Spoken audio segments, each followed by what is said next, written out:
আসসালামু আলাইকুম রহমতুল্লাহ। আমি ইসমাইল প্রতিদিনের মতো আছি আপনাদের সাথে। আর আজ আমি আপনাদের সাথে আলোচনা করতে যাচ্ছি ইউনিট 15 নিয়ে, যেখানে আলোচনা করা হয়েছে প্রেজেন্ট পারফেক্ট সম্পর্কে। সো প্রেজেন্ট পারফেক্ট সম্পর্কে একের বেশি ইউনিট এই বইয়ের মধ্যে রয়েছে। আজকে ফার্স্ট ইউনিট নিয়ে আমি আলোচনা করব, পাস্ট পারফেক্টের। চলুন আমরা মূল আলোচনায় ফিরে যাই। ইউনিট 15 সেকশন এ। সো প্রথমে আমরা কিছু ছবি দেখতে পাচ্ছি, আর এই ছবিগুলো অনেক ইনফরমেশন বের করছে।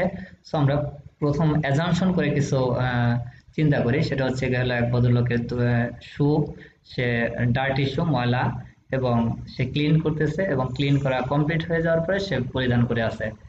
আরেকটি ছবির মধ্যে দেখতে পাচ্ছি যে দুজন ঘরের মধ্যে বসে আছে এবং তারা বের হয়ে যাচ্ছে, এখন ঘর খালি।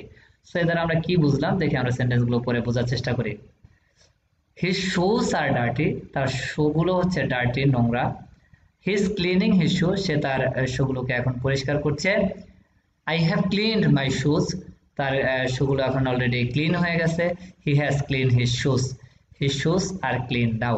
So present perfect, I have clean my shoes. So result, কোন একটা কাজ ছিল, সেই কাজটা করতেছিল এবং কাজটা যখন কমপ্লিট হয়ে গিয়েছে, রেজাল্ট পেয়েছে, ওই রেজাল্ট হচ্ছে প্রেজেন্ট পারফেক্ট। এবং পরের ছবি তো আমরা তাই বুঝি যে তারা ঘরের মধ্যে বসেছিল এবং ঘর থেকে বের হয়ে যাচ্ছিল। যখন তারা ঘর থেকে বের হয়ে গিয়েছে, ঘর এখন খালি।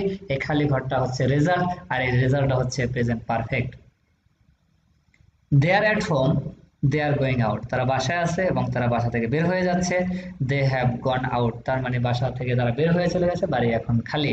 তো যখন একটা রেজাল্ট পাওয়া যায় কোনো কাজের, ওই রেজাল্টটাই হচ্ছে present perfect. Be, has cleaned, have gone, etc. is present perfect. Have plus past participle. So এখানে হ্যাভ এবং হ্যাজ দুটোর পরে ভার্বের পাস্ট পার্টিসিপল ফর্ম ব্যবহৃত হয়েছে, এবং হ্যাভ প্লাস ভার্বের পাস্ট পার্টিসিপল এ সম্পর্কেই নিচে দুটো ছকের মাধ্যমে বোঝানো হয়েছে। আই, উই, ইউ, দে এবং প্লুরালের পরে হ্যাভ ব্যবহৃত হয়। হি, সি, ইট ও থার্ড পারসন সিঙ্গুলারের পরে হ্যাজ ব্যবহৃত হয়, এটা এখানে দেখানো হয়েছে। সো আই, উই, ইউ, দে ও প্লুরালের পরে আমরা হ্যাভ ব্যবহার করব, হি, সি, ইট ও থার্ড পারসন সিঙ্গুলারের পরে হ্যাজ ব্যবহার করব। এবং এগুলোকে আমরা নেগেটিভ ফর্মে ব্যবহার করতে পারি। নেগেটিভ ফর্মে ব্যবহার করতে গেলে আমরা হ্যাভ এবং নট দুটোকে একটি করতে হবে আগের মতোই, এবং ও লেটারটিকে অমিট করতে হবে, করে দুটো ওয়ার্ডকে একত্রিত করে শর্ট ফর্মে লেখা যায়। এবং আই হ্যাভ, এখানেও দুটিকে একত্রিত করা যায়, সেখানে আই এবং হ্যাভ দুটোকে একত্রিত করতে হবে, এবং এস এবং এ কে অমিট করে এখানে অ্যাপোস্ট্রফি দিয়ে এরপরে ভি কে একত্র করে শর্ট ফর্মে লেখা যায়। So I have, I haven't দুটোই শর্ট ফর্মে লেখা যায় এবং এভাবে করে। আর হ্যাভ হ্যাজ এর পরে অবশ্যই সবসময় ভার্বের পাস্ট পার্টিসিপল ফর্ম হবে, past participle. I have cleaned, we have finished, you have started, they have lost.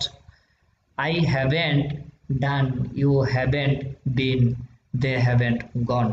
So I have এবং has এর পরে অবশ্যই ভার্বের পাস্ট পার্টিসিপল ফর্ম। যদি আমাদের কোশ্চেন করতে হয়, সেক্ষেত্রে এই হ্যাভ এবং হ্যাজ কে সেন্টেন্সের শুরুতে নিয়ে আসতে হবে, এবং শেষে কোশ্চেন মার্ক দিলেই আমাদের সেন্টেন্স গুলো ইন্টারগেটিভ সেন্টেন্সে, কোশ্চেন সেন্টেন্সে রূপায়িত হবে। তো সেক্ষেত্রে হ্যাভ হ্যাজ যখন সেন্টেন্সে থাকবে, অবশ্যই ভার্বের পাস্ট পার্টিসিপল ফর্ম ব্যবহার করতে হবে। রেগুলার ভার্বস আমরা আগেই দেখেছিলাম। রেগুলার ভার্ব হচ্ছে যে ভার্বগুলোর শেষে ইডি যুক্ত করে আমরা পাস্ট ফর্ম গঠন করতে পারি এবং পাস্ট পার্টিসিপল ফর্ম গঠন করতে পারি, সেগুলো হচ্ছে regular verb. The past participle form is ED, the same as the past simple. Past সিম্পলে যা পাস্ট পার্টিসিপলও তাই ইডি যুক্ত করে করতে হয়। যেমন clean, I have cleaned, finish, we have finished, start, we have started. So past ফর্মে started ED দিয়ে এবং পাস্ট পার্টিসিপল ইডি দিয়ে, সো এগুলোকে বলা হয় রেগুলার। এবং ইরেগুলার হচ্ছে পাস্ট ফর্ম একরকম, পাস্ট পার্টিসিপল আরেক রকম, অথবা পাস্ট এবং পাস্ট পার্টিসিপল একরকম, প্রেজেন্ট ফর্ম আরেক রকম। এগুলো হচ্ছে ইরেগুলার ভার্ব। যেমন buy, I have bought, I have bought, অথবা I bought, past form I bought, এবং পাস্ট পার্টিসিপল হচ্ছে I have bot. He has, he has had. So he has had, এই হ্যাজটি হচ্ছে have has এর had, এবং এটি হচ্ছে মূল ভার্ব, মূল ভার্বের past participle form had. Sometimes the past simple এবং past perfect are different. মাঝে মধ্যে কিছু ওয়ার্ডের পাস্ট ফর্ম এবং পাস্ট পার্টিসিপল ফর্ম আলাদা হয়। I broke, I have broken. So break, broke, broken. She saw sin, হ্যাঁ, she saw sin. Fell, এরপর হচ্ছে it fell, it has fallen, fell, fall, fallen, go, went, gone. we use the present perfect for an action in the past with a result now.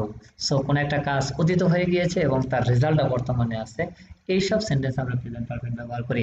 I have lost my passport, আমি আমার পাসপোর্টটা হারিয়ে ফেলেছি, তার মানে এখন আমি MT, এটা হচ্ছে আমার রেজাল্ট। সো আমি আমার পাসপোর্ট আগে হারিয়েছি, এখন আমার এমটি, এটা হচ্ছে present perfect. I can not find my passport now, আমি আমার পাসপোর্টটা এখন I can not find my passport now, এখন আমি খুঁজে পাচ্ছি না। Where's Rebecca? She's gone to bed. Rebecca কোথায়? রেবেকা অলরেডি শুয়ে পড়েছে। তো রেবেকা কোথায় জানতাম না, এখন দেখছি সে শুয়ে আছে। তার মানে এটা রেজাল্ট, রেজাল্ট যখন পাওয়া গেল তখন হচ্ছে পাস সিম্পল। সো এইভাবে করে আমরা সবগুলো যদি চিন্তা করি যে পাস প্রেজেন্ট পারফেক্ট হচ্ছে গেলে ওটা যে কোনো কাজ আগে হয়েছে তার ফলটা এখন আসছে, এটা হচ্ছে প্রেজেন্ট পারফেক্ট। ওকে, আমাদের এক্সারসাইজ 15 করবো এখন আমরা। আমাদের আলোচনা শেষ হয়ে গেল, চলুন দেখি আমরা কিভাবে এক্সারসাইজ গুলো করবো। Look at the picture, what has happened, choose from the box। আমাদের এই ছবিগুলোর দিকে তাকিয়ে ছবিগুলো দেখে এখান থেকে কোন ছবির সাথে কোন ওয়ার্ডগুলো ম্যাচ করে নিয়ে প্রেজেন্ট পারফেক্ট আমাদের সময় গঠন করতে হবে এবং শূন্যস্থানগুলো পূরণ করতে হবে। 15.2 complete this sentences with the verb from the box. Box থেকে শব্দ চয়েস করে এবং প্রেজেন্ট পারফেক্ট টেন্সের মধ্যে আমাদের এগুলা ব্যবহার করতে হবে, মানে ভার্বের পাস্ট পার্টিসিপল ফর্ম ব্যবহার করে আমাদের এগুলো করতে হবে এবং তার পূর্বে হ্যাভ হ্যাজ ব্যবহার করতে হবে, কোথায় হ্যাভ হয় কোথায় হ্যাজ হয়। The next lesson is unit 16. I have just, I have already, I haven't yet, present perfect 2. So আমরা present perfect 1 শেষ করেছি আজ এবং perfect করব next time. Thank you so much for watching the lesson. Assalamu alaikum wa rahmatullah.